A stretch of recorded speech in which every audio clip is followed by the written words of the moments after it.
Selamat pagi Ibu. Pada pagi ini saya akan menyampaikan tugas yang Ibu berikan tentang drug delivery.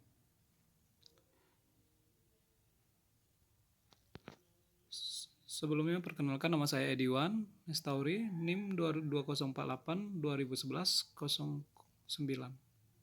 Farmasi Jalur Khusus 2020. Pertanyaan pertama, 1. Jelaskan tentang parenteral drug delivery. Parenteral berasal dari kata Yunani para, di luar, dan enteron atau usus.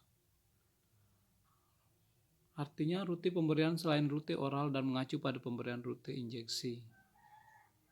Jadi sediaan parenteral adalah sediaan steril yang dimasukkan untuk pemberian dengan injeksi atau infus implementasi ke dalam tubuh manusia atau hewan. Pertanyaan kedua, jelaskan tentang pembagian injeksi drug delivery.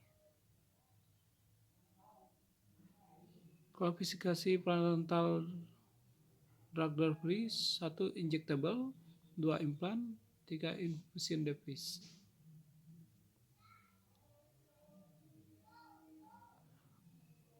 Yang pertama, solution.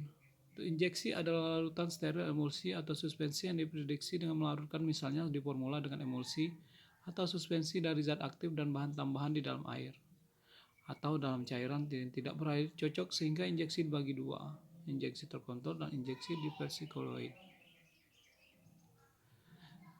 Injeksi pelepasan terkendali atau injectable control release adalah formulasi yang dapat injeksi dikembangkan dengan tujuan utama menstimulasi obat kontinu pemberian infus intravena.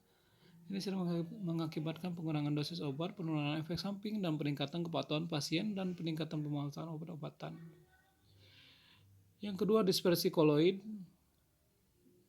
dibagi 4, liposom, myosom, misel polimer, nanofarmasi.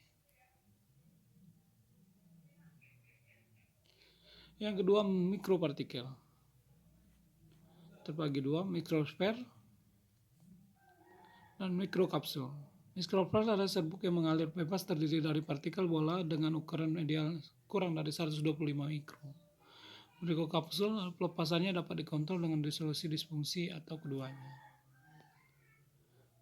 Yang ketiga, rilis eritrosit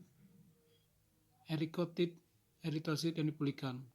Pemuatan obat ke dalam eritrosit tubuh sendiri digunakan sebagai penghantaran terkontrol pembawa. Ini sepenuhnya biodegradable, biocompatible, dan imunogenik. Pertanyaan ketiga, jelaskan beda injeksi bentuk solution atau larutan dan dispersi koloidal. Untuk injeksi bentuk larutan sopotio merupakan emulsi atau suspensi dari zat aktif dan bahan tambahan di dalam air. Contoh injeksi yang di dalamnya terdapat dua komponen yaitu pelarut dan zat larut. Injeksi bentuk dispersi koloidal merupakan sediaan padat atau kering yang dilarutkan atau cairan pekat tidak mengandung atau dapat mengencer tambahan lain dan larutan diperoleh setelah penambahan pelarut. Perbandingan sifat larutan koloid dan suspensi. Untuk larutan homogen tidak dapat dibedakan walaupun menggunakan mikroskop ultra. Semua partikel berdimensi panjang, lebar, dan tebal kurang dari 1 nanometer. Satu fasa stabil tidak dapat disaring.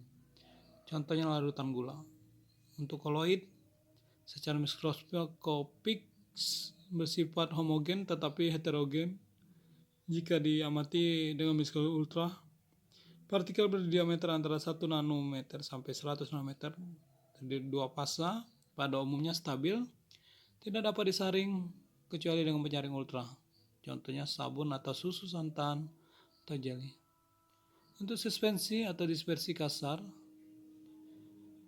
heterogen, salah satu atau semua dimensi partikel lebih besar dari 100 nanometer, dua fasa, tidak stabil dan dapat disaring.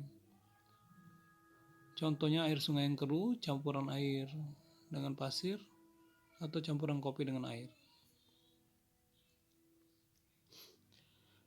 Pertanyaan keempat, jelaskan beda injeksi drug delivery dengan liposom dan neoposom. Injeksi drug delivery dengan sistem liposom. Liposom dibentuk oleh molekul fosfolipid dalam lingkungan berair seperti gambar di samping. Molekul fosfolipid amplik berbentuk wilayah Buher tertutup dalam upaya untuk melindungi kelompok hidrofobik dari lingkungan berair sambil tetap mempertahankan kontak dengan fase berair melalui kelompok kepala hidrofilik. Yang kedua sebagai vaksin adjuvan, yang ketiga sebagai anti-agen infeksi. Neosom adalah partikel surfaktan yang diperoleh dari hidrasi surfaktan non-ionik. Estetik struktur tipikal neosom disajikan pada gambar di bawah. Yang kelima, jelaskan beda injeksi drug delivery bentuk nanopartikel dan mikropartikel. Konsep nanopartikel lipid untuk pengiriman injeksi dikembangkan dari submikron, ukurannya emulsi parental O atau W digunakan untuk nutrisi parental. Ini melahirkan ide enskapulasi obat lipofilik menjadi tetesan minyak.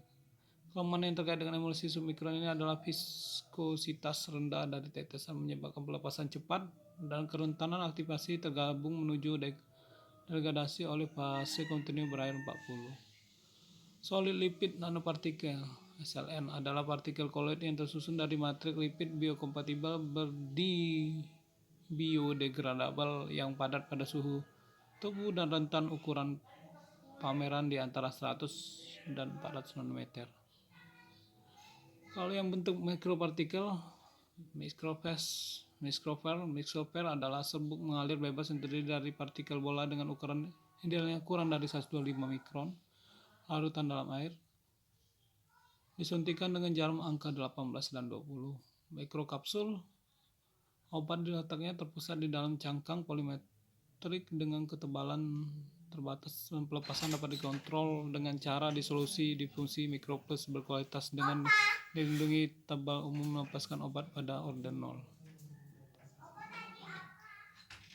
Demikianlah jawaban yang dapat saya sampaikan melalui video ini.